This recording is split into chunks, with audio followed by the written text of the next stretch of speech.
Hello and welcome back to another certified OG Schaefchen video. We are doing something a bit different this time. We are doing another Q&A because you guys keep asking me so many questions, and yeah, I just want to take my time and answer some of them and maybe give some insights about my life, and I don't know, so you guys can get to know me a bit more and feel more connected to me, which is always a good thing, I guess. So we are in my old garage still because that's also the reason why we're doing this, is we don't really have much time right now because we are fully in the process of renovating and building my new garage.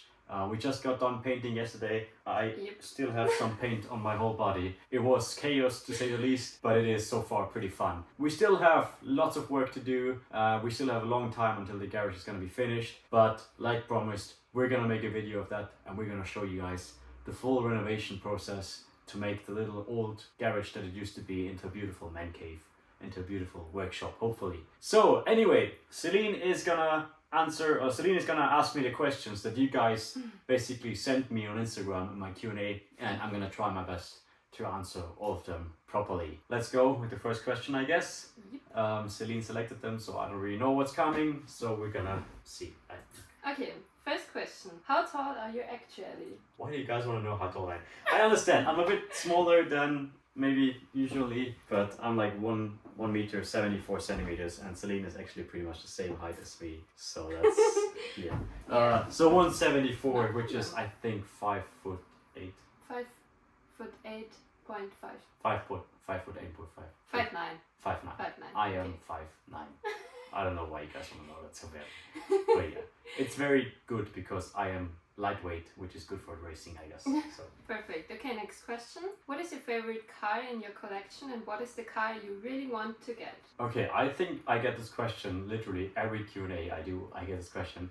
But my favorite car so far in the collection is probably, let me think really quick. Honestly, I can't wait to drive the M5 E60 again. But I think that's mainly due to the fact that I haven't really gotten to test it properly and to drive it properly. So right now, if you would give me any car of my collection which is working and tell me to drive it, I would probably go for the M5 E60 because it is a quite fantastic car. And from all the cars that are here right now, we have my Evo, we have the G80, we have the R34 over there, we have the E90, GTR, G3RS, and my sister's MG, she still has that. I would probably say right now the E90, but with working steering. I love the E90. With the working steering.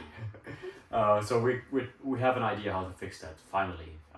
I'm gonna show you guys in a separate video though. So yeah. And which car I want to get? Actually, many. Yeah, I still have quite many on the list. I'm not gonna tell all of them because mostly when I say I'm gonna buy a car, I don't end up buying it. I don't know, I kind of feel like I jinx it. But we're flying to America soon, and I plan on buying a very nice project car that we're gonna build here in Europe. So be prepared for that, I guess.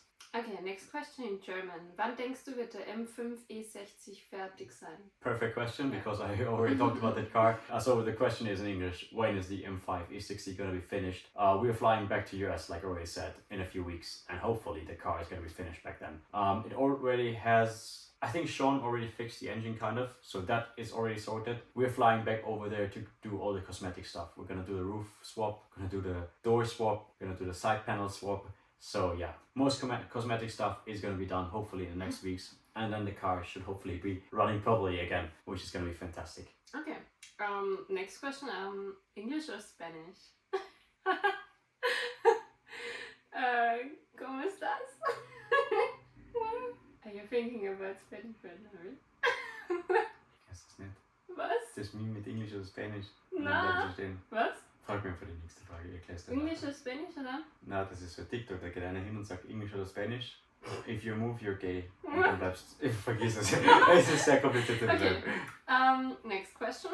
What were your expectations before going to Morocco, and how did they change? I was very scared of Morocco before we went there, but that's mostly due to the fact that everywhere on the internet, when you Google how safe is Morocco, most of them tell you to not go there. So even like the Austrian government on the website, if you go there, it's like dangerous, and please, if you don't have to go there, don't go there. So which makes you think if it's really a smart idea to visit that country, especially with an R35 GTR, which is quite a flashy car.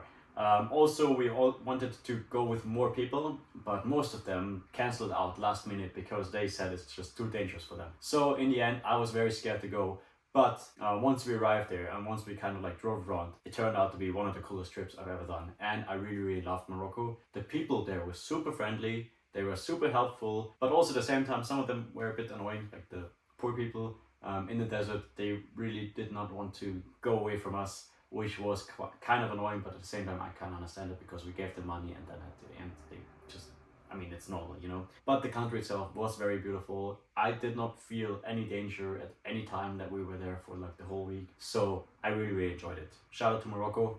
I really love you. What was the best driving car and the worst driving car you ever drove? The best driving car so far right now for me, I don't know, in the last like couple of videos I did, the E90 was really joyful to drive, although it broke down quite easily. But I think we kind of got everything fixed and now the car should be running properly. So E90 for me is an amazing driver's car if you build it properly. The worst driver's car so far for me was like out of the sports cars, obviously, because normal cars don't really count for that. Eddie? No, Eddie is quite cool actually to drive. Obviously none of my cars. No, I don't know.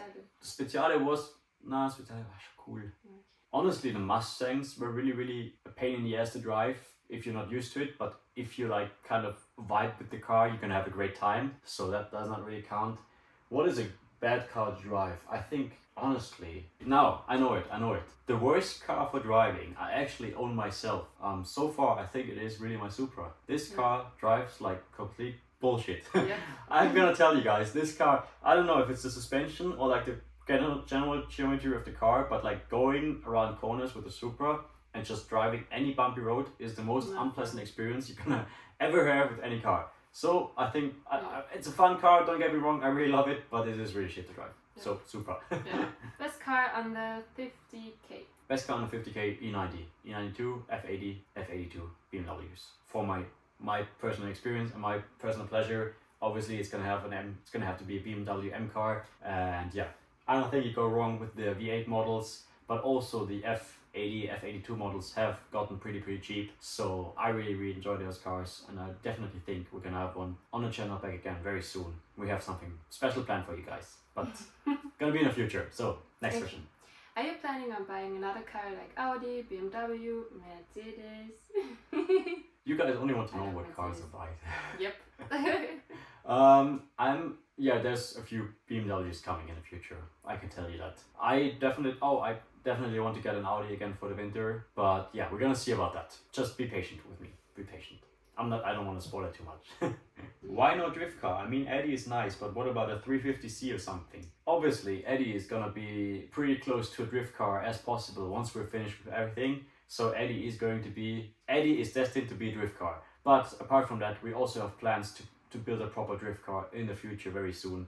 Gabriel has a drift car, he's building it. You saw it on my reveal video, and I kind of plan on doing the same thing because I want to get into that a little bit more. So be prepared, I guess. I don't know. We have the workshop now, kind of. Now only the cars that we can build are missing, but I'm gonna hopefully take care of that very, very soon. So yeah, just be patient. Okay, what's the hardest part of doing social media or YouTube videos? That's actually a good question, because some of you guys actually asked me like for tips if you want to start YouTube, if you want to start a YouTube career and everything. And I'm just gonna tell you guys in a short version now, because obviously not the whole video should revolve around this question, but really short. YouTube is like, if you want to do it full time, it's going to be a full-time job. It's not as fun and as easy as it always seems on video. You have to do lots of planning behind it, and you also need, I think in my opinion, to make a proper YouTube channel and to build a proper audience and everything, you need to have a big variety of things that you're doing. So you need to come up with many plans and many videos that should ideally differ from one and each other as much as possible, because you don't want to get repetitive content. So like I already said, it's lots of planning, and it can be very stressful sometimes. I mean, I've known it for myself. I don't want to be a bitch. I don't want to like cry about it because I chose it for myself. But Celine has got to see it firsthand. I sometimes have days where it's really stressful for me and I just don't know what to do. So yeah, I mean, obviously so far everything has been running great, but it can be very tricky sometimes, and I want for you guys to keep it in mind. If you want to start a YouTube channel, it's not as easy as it always seems. It can be really tricky, and I think you also kind of need to have a good bunch of money set to the side, because in the first few months or maybe even years, you're not gonna make a lot. You're not gonna make much by doing YouTube. So just keep that in mind. It can be tricky, but I think if you guys are motivated enough, and if you have enough power, if you have enough ideas, and if you're creative enough, because like that's the most important part, you need to be creative, then go for it.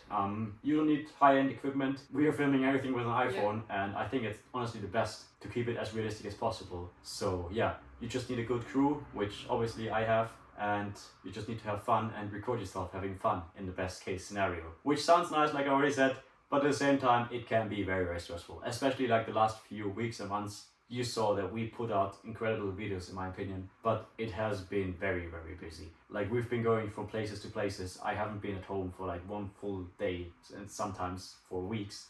And we have just been sitting in the car for like the past 4 weeks non-stop, pushing out those videos that you guys saw on the YouTube channel. And yeah, it's not only filming, but it's everything around that as well. Obviously maintaining the cars, which Gabriel is going to help me in the future hopefully, and also my clothing brand, which also takes up a lot of time, but I'm putting a lot of effort and money into it obviously. So yeah, everything just comes together, and I don't know, I still enjoy it. I really, really love what I'm doing, but just keep it in mind. It's not always as easy and fun as it seems, but at the same time, it is, for me, one of the best things ever. So I think you have just to be built for it. I don't know, it sounds weird, but I guess you guys kind of understand what I'm trying to say. Okay, your favorite piece of your merch? Good question now after I told it. Yeah, there's actually a new collection coming out. It's gonna be a basic collection in August, like the 2nd of August. I don't know when this video is gonna drop, maybe it's gonna be already then. But we are doing a basic collection for you guys, because obviously some of you guys have been saying, hey, you know, the quality and everything is nice, but I don't want to run around school with a huge car in the back, or I don't want to run around work with a huge R34 Skyline in the back. So we have this basic collection, which is just a plain t-shirt with plain back print. It's gonna be in 3 colors. Also 2 plain hoodies, which are really, really nice, and a very fancy jacket, which yeah, like I already said, we also have a jacket coming out, which I'm very proud of, to be honest. I think it's perfect for this rainy summer. It's zip jacket, very, very cool. I'm so proud of this actually. I think it's very fashionable in my opinion. You can combine it really, really easily. Yeah, you have a pocket here for your phone, obviously easy to reach if you're filming something. I always try to keep that in mind to make it as useful as possible for also our doing like our videos, and very, very Looks really cool. I really love it. I've been wearing it the last days because it's been so rainy here. So next question. Next question. Wo ist deine Viper? Beim letzten Video nicht in deiner Garage. Where's my Viper? Good question. You guys all saw what happened here in Wörthersee in Austria. They basically sent me a ticket back home telling me I have to go to the Landesinspection, which basically is like a building where they inspect the cars properly. So I have to do what I did 2 times already at Wörthersee, which is taking my car to a place where it's gonna be checked 100% fully by like something like a TÜV in Austria, and also police officers, I think. I'm not doing this myself because I can't be bothered with it. It's just such a pain in the ass. So yeah, the company where I bought the car is basically doing this for me right now, and it's taking forever. I don't know why, but yeah, my Viper is getting inspected again. Fully, completely stock car. That's just what you have to deal with if you live here in Europe. Perfect. Okay, warum nur noch selten am Großglockner? So he's asking me why I don't go to Großglockner that often anymore. Großglockner, for those of you who don't know it, is basically Austria's most famous mountain road, and that question can be answered very, very simply. The last 3 times I went, I got a fine of 800 euros sent back home by the road itself, not by police or anything, but by the road itself, because they have cameras everywhere, and basically once you go the slightest bit sideways in a corner or on a parking lot, they're gonna send 800 euro fine back to your place, and basically they're arguing that they have to clean the street because you did some tire marks on it. So these 800 euros are used to clean the street. So yeah, if you go up there, don't do any burnouts, don't do any drifts or anything. So for us, it's just been pretty much boring to drive there. It sounds stupid, but it is what it is. So I don't really bother going there anymore. I went actually last week for a friend's birthday, or like the fat birthday party. But apart from that, I just don't really care about that anymore. Next question. Did you sell the RS4? Yes, it was only a winter car, obviously. But I promised you Audi guys, this winter we're gonna do something Audi related again. Because I did really enjoy the RS4. I think it was a great car for winter. If you have any ideas what Audi I should get for this winter, let me know. And we're gonna try to figure something out. For F8 replacement, I would love to see another supercar on the channel. Yeah, obviously supercars are expensive and we are heads over heels with other expenses right now, garage and the other project cars. So yeah, but I'm working on it. I have some plans already. It's not gonna be this year, but yeah, I kind of want to have a supercar again, except for the Viper and the GT3 RS, to slide around the mountains and to do some funny road trip with, I guess. So just be prepared. The only issue I have right now is I don't really know what I want, to be honest. I really love those 488 Pistas, but at the same time, I'm a bit scared of buying a Ferrari again, because in my opinion, I just have such a bad memory for my Speciale, because this car just kept breaking down. I don't know, it was nice once it drove, but at the same time, every time I went into the car and I started to drive it, something flashed, some errors came, and I just think on a car that's so expensive, this should not be the issue. So I'm a bit scared of buying another Ferrari. I think Lamborghinis are a bit too boring for what I want to do, because they are all-wheel drive. It could be fun for winter, but then on the other side, what am I going to do with the car the whole other time of the year? Sounds a bit stupid, I know, but you guys should by now know what I want to have in a car, and I think Lamborghinis don't really go for that. And with McLarens, I also have the same issue with Ferraris. I think it's even worse. McLarens tend to break very, very often. Everybody I know who has a McLaren is just keeps complaining about the car. So I don't really know. So far I'm tending towards a Ferrari again, but we're gonna have to see in the future what's coming and what not. Do you do something else besides YouTube, like working something? Yeah. Well, I kind of answered that question I think already by saying that YouTube is a full-time job. Even if I wanted to, you just don't really have time to work something else. If you do 2, in my opinion, good quality videos per week, it's just taking up your whole time. It's just, you don't really have time for anything else. So no, I'm not working anything else besides YouTube. Okay, I think that's a funny question. How much was your biggest ticket? I'm not gonna go into much detail about that.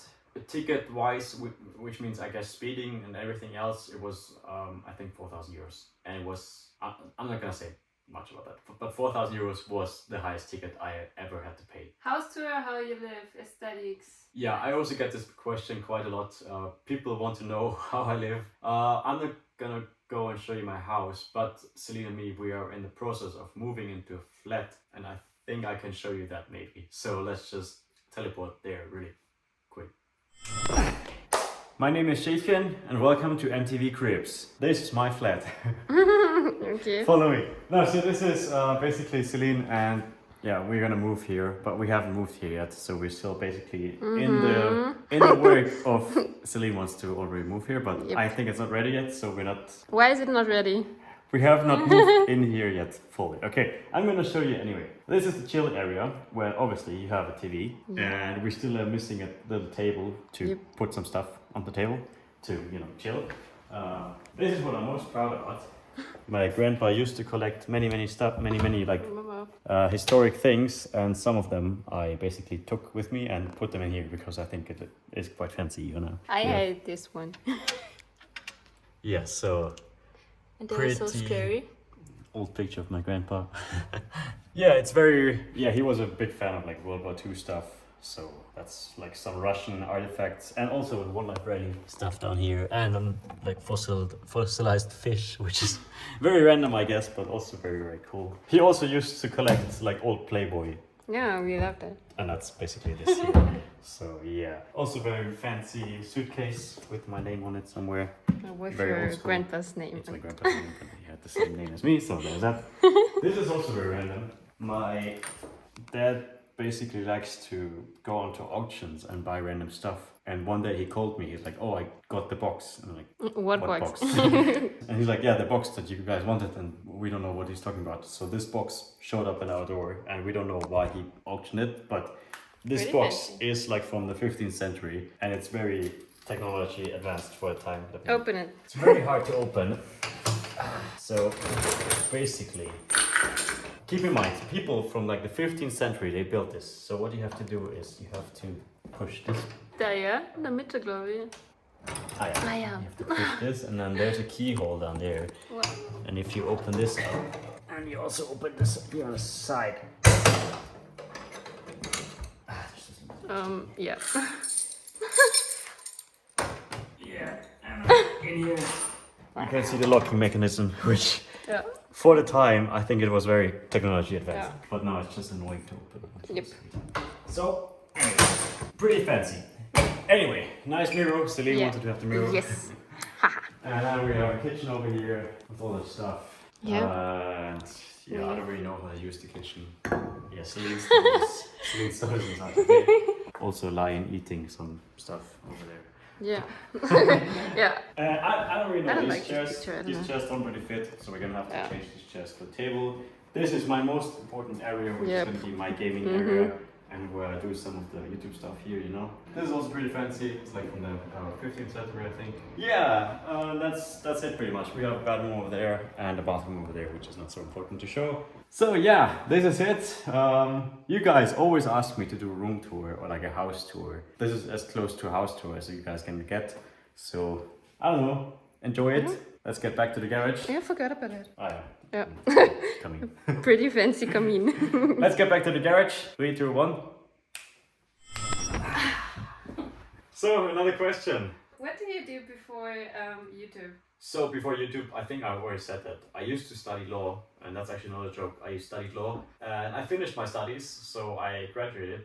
And then immediately after I finished, we thought we're gonna give this whole YouTube thing a chance, and we started filming the first videos. It turned out honestly amazing. I just in the beginning it was basically just let's try it and see if it works out, and it was so much fun to produce the videos, and obviously your guys' like feedback was amazing. So we just kept on doing it, and in my opinion it turned out to be great so far. So long story short, before I did YouTube I was studying law here in Austria. So theoretically I could be a lawyer, but I chose to be a very random YouTuber. Which so is good, man. so good, man. Okay, now you're coming in the next years to One Life Ready. Yes, I want to go to One Library definitely again. I think that was one of the best experiences I've ever had in like the last few years, car related wise. And the funny thing is, I've already said that, but in the beginning, Mani and me, we were not really like motivated to go there because we thought it's gonna be just, you know, drive around a bunch of supercars, nobody's really cool. But it turned out to be such a cool experience, and the people there were so amazing, the whole team. Shout out again to the One Life Ready guys. I really enjoyed this rally. I really liked the countries that we've been to. It was really nice to see those for once. I've never been there in my entire life. So yeah, we just got blown away by the whole experience, and it was just way cooler than we expected it to be. So I definitely look forward to going there again, hopefully next year. And yeah, I've heard that they have a really cool tour plan for next year, so I'm very motivated actually for that, to be honest. How long did it take you to learn drifting? I've been drifting since I was 18, I would say. I started by drifting in winter, obviously in the snow, because it is just the easiest to learn, because you just have so much time to react and everything. And yeah, ever since then, I'm 27 now, so for 9 years I've been doing it. Obviously I went to many drift experiences in the first couple of years. I went to Sweden to go on drifting on the ice lakes. I went to do some like drift trainings here in the wet on the racetracks as well, and that just all helped to get to the point where I am right now. I would not say that I'm a pro drifter. I just feel like I know what I'm doing like 90% of the time, and I just also think that you kind of have to have a feel for it. You kind of have to be like, sounds stupid and like very cliche, but you have to be born with it, or like something, you know, it's just, you have to be connected to the car. You have to know what the car is doing like 90% of the time. It's just so hard for me to describe. I just get in the car and do it. And so, do you think it's a skill or a talent? You can learn it definitely, so it is kind of a skill, but at the same time it helps if you already kind of have it like in your genetics a little bit. I think it's just easier to learn if you're already you have like the feeling, the power. yeah, if you have the feeling to do it properly. So yeah, I don't think you have to train like 9 years to get to the point where I am, but I just have been doing it for such a long time. It's just, for me, it's like, it's very cocky to say, but it's just easy. I just get in the car and do it, you know, that's all there is. And I think it's also big. I think like the biggest aspect of drifting is your mind. holding you back because you're afraid of crashing the car. So if you just get rid of that anxiety of crashing your car, or like the anxiety of like spinning out or whatever, and you just get in the car and do it, you actually end up doing it pretty really well. That's what I've learned from all the couple of years of doing it, is just shut up, just do it, get in the car, go drift. Don't overthink it, because if you overthink it, you're gonna end up crashing. And yeah, maybe just take a course. Obviously, yes. Yeah. First, you should probably not Not not just get in the car and do it in public streets, but like get in the car and do it. Yeah. And like a drift training, or like in a parking lot, Or start in the snow. or start in the snow or Yeah. something. But what I'm trying to say is your mind plays a very important role in drifting. And if you are overthinking a lot, you're gonna end up having a bad time. So don't overthink. Obviously be careful. Obviously think of everybody else. Be safe. Don't do it where it's like very stupid with lots of traffic. Do it in a parking lot, or do it on a racetrack or whatever. But don't focus on crashing, or like don't focus on having the fear of. Don't be afraid of crashing, because if you're afraid of crashing, you're gonna crash. It's so hard for me to describe. It's so hard for me to describe. Okay. Enough drifting. Let's get to the next question, I guess. I love the new question. Also, really quick. Some of you guys have sent me this to my place. This is really, really fancy, and thank you very much. So if you see this, whoever sent this to me, thank you very much. I appreciate it. That's just, I just saw it right now. I just wanted to show you guys. I love the next question. Mhm. What is Celine to you? My lovely little girlfriend that I really love from all my heart, and I want to spend my whole life with her. I could not imagine a person that's better than Celine, and she is definitely the best I've ever been with. Oh my god. Where do you see yourself in 10 years? Yep. I don't even know where I see myself in like 2 weeks, so it's a bit difficult. So in 10 years, I would like to have my own very, very cool garage and workshop all together in one space. And obviously more cars. I also want to give Mani and Gabriel the chance to properly grow, and to, you know, like also like pursue their dreams on this channel, and also build their cars. I just want to grow this whole channel all together, so we can have, I don't know, more content from more people, and maybe even also grow the team a little bit more, so that we can focus on doing more cool stuff. And what's very important to me is I want to have some sorts of connections to the US. I want to have like a workshop or something over there where I can just park some cars and then just travel between Europe and US, because I think that's probably in the long run gonna be the smartest. I really, really enjoy the US. I said it so many times. I really like to go to America, and just having a place where you can always go to and always like spontaneously fly to, and have your own cars there, is a very, very big dream of me. And yeah, I would love to have that. The only thing is I don't really know where yet. I want to explore America a little bit more before I kind of focus on the place, but I think this should give you guys a good idea on what I want to do. And obviously, very important to me is also growing my clothing brand, which is No Half Cents. I've always kind of dreamt of having like my own clothing brand, and now I'm in the part where it's really getting crazy. You know, I see more and more people running around with the t-shirts and my hoodies, and I really appreciate it. And I appreciate the feedback that you guys are giving me, and I want to focus a bit more on growing this and making bigger collections with very, very cool like clothing pieces. So yeah, long story short, just to grow everything so it's a properly functioning system, I would say. Next question. How much luxury watches do you have, and can you show us the collection? Yeah, this is also another one that I keep getting many questions, which I kind of understand, because like, yeah, I like watches. I'm not a huge expert in watches, but I like them. I like watches.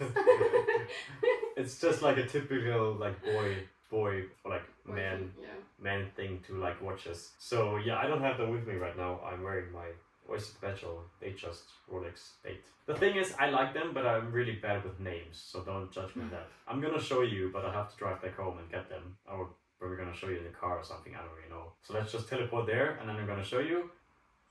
Yeah, hello and welcome back. We forgot to film the watches yesterday, but so many of you guys always want to, you know, see my watch collection. So yeah, we're gonna film it today for you guys. I have some of them with me, not all of them, but some of them. I'm not a big watch guy. I just have them because they're good investments. So I don't really know like all the watch, you know, parts and everything 100% correctly like I do cars. So don't roast me for doing anything wrong.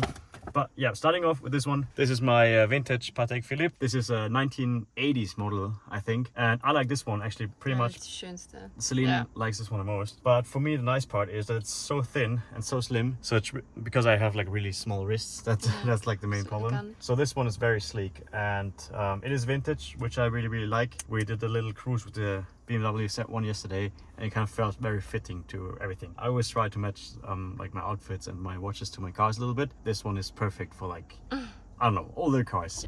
This one here is my Submariner. Not really much to be said. It's two-tone. I know many people don't really like the two-tone design, but honestly it was a gift from my parents, so I can't really say no to that. It's not my favorite, but it's nice to wear sometimes. Then, oh, this one is funny. This one was the first watch I ever bought for myself when I was, I think, 18. This is Zenith, and this is the only watch that I lost money on because, yeah, they are not very valuable and they don't really hold their value that much. I thought back at the time it is a cool watch, but in the end it is huge. It's too huge for my wrists. That's why I also never really wear it. And yeah, so that's why you don't really see me wearing that much. But I found it yesterday. So yeah. This one I like really much. Celine is not a big fan of it. I like it, but I do not like the yeah, it's a yellow gold Jagdmaster, and I actually like it really much because it's a bracelet. It's a rubber bracelet, which I really like, especially in summer, because it's just way nicer to wear than the steel ones. Celine says it makes the watch look cheap. Yep. But for me, I really like this one. This is one of my favorites, definitely. This is a Milgauss. This is actually pretty, I would not say rare, but you don't really ever see anybody buy those. I really like the history behind those, because the purpose why they Rolex built these is for the workers in Zurn in Switzerland, the Zurn factory, you know, where they have many magnetic fields. This watch is supposed to withstand those magnetic fields and run normally, which if you have a normal watch and you would run into the magnetic fields or whatever, it would basically stop the watch. And this one, it doesn't. So I kind of like, and I also like the blue-greenish dial of it. Fancy. Oh yeah, this one is also one of my top threes, I would say. This is the root beer, but not the full one. This is like the two-tone root beer. I like this one. It's a bit dirty, but I really like the colors on this one. Also not really much to be said. You see these quite often, I think, but still very nice watch. This is the one I bought most recently. It's a Patek Philippe. My sister actually helped me buy this. She has really good connections, so shout out to Sunny. I really like it also for the rubber strap. Same time Celine doesn't like it because of the rubber strap, but this one is actually, and also the cool thing with the Pateks is that they are like really thin and lightweight. This is such a light watch to wear, and yeah, I love it.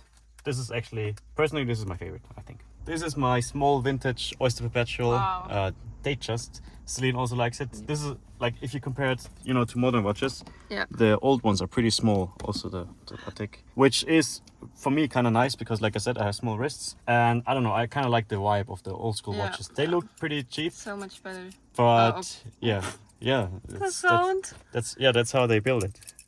Oh my god. Sounds like it's plastic, but I can guarantee you it's not. Yeah, I actually, this one was also one of my like first watches. I bought it together with some friends in Munich, secondhand, obviously. Pretty nice though. I never really wear it though, to be honest. And here, this is the first watch I ever got from my mother. Your first watch. Yeah, this is also the one I wear most because it's just very simple, very sleek. This is, you can wear it basically with every outfit, and I like the wristband a lot. This is like the Jubilee is my favorite. I have, I think, 3 more on order. I have a yellow gold Datejust incoming with a green dial. I have a yellow gold GMT Master, I think, incoming. Like I said, I'm not a big watch guy, so I don't really know what's even coming or whatnot. And I have a vintage Pepsi incoming, which is also going to be pretty cool. So yeah, this is basically pretty much what I wear daily. And I have a few more from my grandfather, but they're like very vintage in the safe. Yeah, I hope for you guys who are watch interested, because like I already said, this is, feels a bit weird, to be honest. I don't know, I don't have such a close connection to watches, to be honest. But yeah, I do get this comment quite often because you guys obviously are very interested, some of you. So I hope this satisfies you. This is my current daily setup, so to say. Also, because we're here, you're gonna get a little showroom tour to see how far we come with my new workshop. Yeah, we are doing, by the way, a renovation video, but it's gonna be one full video, and as you can see, we're not really quite there yet. We painted most of the walls so far, and we kind of cleaned the floor. And we also put Mani's car inside here. So yeah, I think it made Mani really, really happy. Yeah. And also kind of fits this area really well. Yep. Apart from that, yeah, we painted these walls black. We have a new carpet over here for this is going to be a chill area. Yeah. And this is obviously going to be a secret room. Yeah, which I'm not going to tell you guys yet. The dark room. Dark room, yeah. Back there, I'm not going to show you because we did make some progress over there, but this is going to be a secret until we reveal the whole thing. So, yeah, back to the Q&A, I would say. Okay, we're back. Which of your cars would you keep if it can be only one? The thing is, that's not gonna be the best driving car. That's not gonna be like the most fun car because it has to be a car that can do everything. Because if you rely on solely one car, you want a car that's gonna be good daily, but also a fun car to drive. So cars like the Supra or the R34 or the Evo, or also probably the G3 RS and the Viper would just fall away because these cars in daily driven conditions is gonna be a pain in the ass. So I would say I would focus. The T-Rex is a very, very cool daily driver, but at the same time, it's not gonna be as much fun as the M3s, for example. I think it's gonna be either one of the two M3s or my GTR, my R35 GTR. And then if I think more about it, I would probably say it's gonna be a G80. Although that car has not a lot of soul compared to the E90, but this car can be a very good daily driver. So yeah, GTR is going to be not so nice for daily driving. It's possible, definitely. Same for the E90, but the G80 just outweighs them both in the daily driven aspect. And at the same time, the G80 is just an amazing car to have fun with. So G80 it is, I think. And with that, I think we have answered enough of your guys' questions. I hope you guys enjoyed this. If you did, let me know. We are thinking of doing something really quickly before we end this video. We are thinking of doing some podcasts for you guys on a second channel. Once we get the new garage and everything else set up over there, we're gonna do a nice little podcast room and we're gonna make podcasts with Mani, Gabriel, Celine and whoever else wants to join us. So maybe with Ule and all the others. If you guys think that's a good idea, please let me know. If you have any ideas or if you have any recommendations that we should do, please also let me know. And with that, I think I see you guys in the next video. Also, please don't be mad at me if there's not a lot of videos coming in the next 1 or 2 weeks, because like I always said, we are very busy building the garage. It's taking up a lot of time, so we don't have much time filming stuff. Anyway, I hope you guys enjoyed this. I see you guys in the next video. See you guys. How are you doing? Servus.